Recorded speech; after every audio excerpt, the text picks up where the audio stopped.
السلام علیکم، زه هومیوپیتھک ډاکټر یم.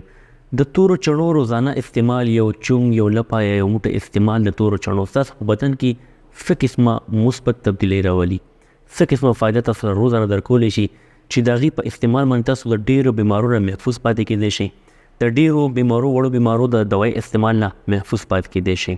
هغه څه فایدې دي هغه تاسو سره په دې ویډیو کې شیر کوم. ویډیو تر اخره وګورئ، تاسو فایده ډېره کېږي، نقصان به انشاءالله هېڅ هم نه کېږي. د ټول اول زما دعا ده الله پاک دې ټولو ناروغو خلکو له شفای کامله نصیب کړي، الله دې د ټولو مسلې سره زما ختمې کړي، امین. د تورو چڼو 10 فایدې تاسو ته داسې ښیم چې تاسو به ډېر زیات خوشحاله شئ، تاسو به حیران شئ چې یو دا عام څیز چې کوم دی د هغې دومره فایدې دي.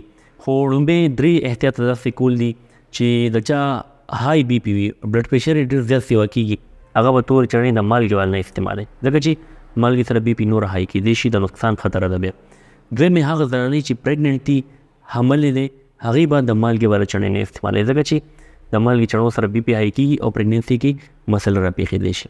او په 3 نمبر باندې د 3 کالو ماشوم یا د 3 کالو نه کم ماشوم له به تورې چڼې نه ورکوئ، ځکه چې د هغې نقصان خطر ده. په لومبي نمبر چې کومه فایده د تورو چڼو روزانه استعمال، لږې شان چڼې استعمالوئ تاسو روزانه. نو په لومبي نمبر چې کوم خلک د کانسټیپیشن مریضان دي، د قبض مریضان دي، خېټه یې سخته وي، حاجت یې نارمل نه کېږي، په 2 3 ورځ واشروم ته ځي یا که روزانه هم دي خو ډېر تکلیف سره حاجت کېږي، ډکې میتاز ډېر په تکلیف باندې کېږي، ای چې روزانه تورې چڼې استعمالوي نو د هغې خېټه به بلکل نارمل حالت باندې راشي او د هغې قبض به بلکل ختم شي. دا لومړۍ فایده ده. دویمه فایده ده چې کوم خلک د زړه مریضان دي یا زړه کمزوری دی، هغه چې تورې چڼې استعمالوي د هغې زړه به طاقتور وي، ځکه چې په تورو چڼو کې داسې ویټامین دي، قدرت طرف نه داسې ویټامین اچولی شوي چې هغه زړه لپاره ډېر فایده مند وي.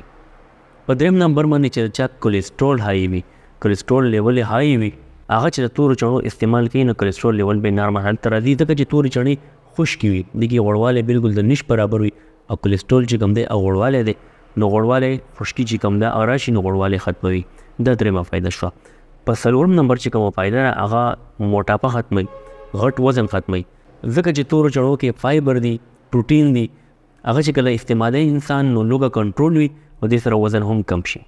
په 5م نمبر چې د تورو چڼو د خوراک کومه فایده ده هغه بلډ شوګر لیول نارمل کوي، چې بلډ شوګر های وي هغې تورې چڼې استعمالوي.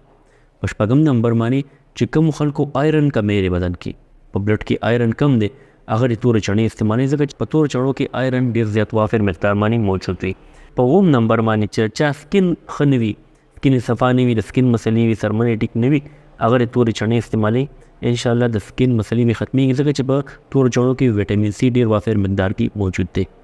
په 9م نمبر باندې چې کوم نارینه مردانه کمزوري ښکار دي، هغې کوروالی صحیح طریقې سره نشي کولی، ډېر زیات کمزوري وي، نو هغې تورې چڼې روزانه استعمالوي، انشاءالله د مردانه طاقت به واپس بحال شي او ویکنس چې کوم دی، کومه کمزوري ده، کوم ټایمینګ کمی دی، هغه مکمل ختم شي.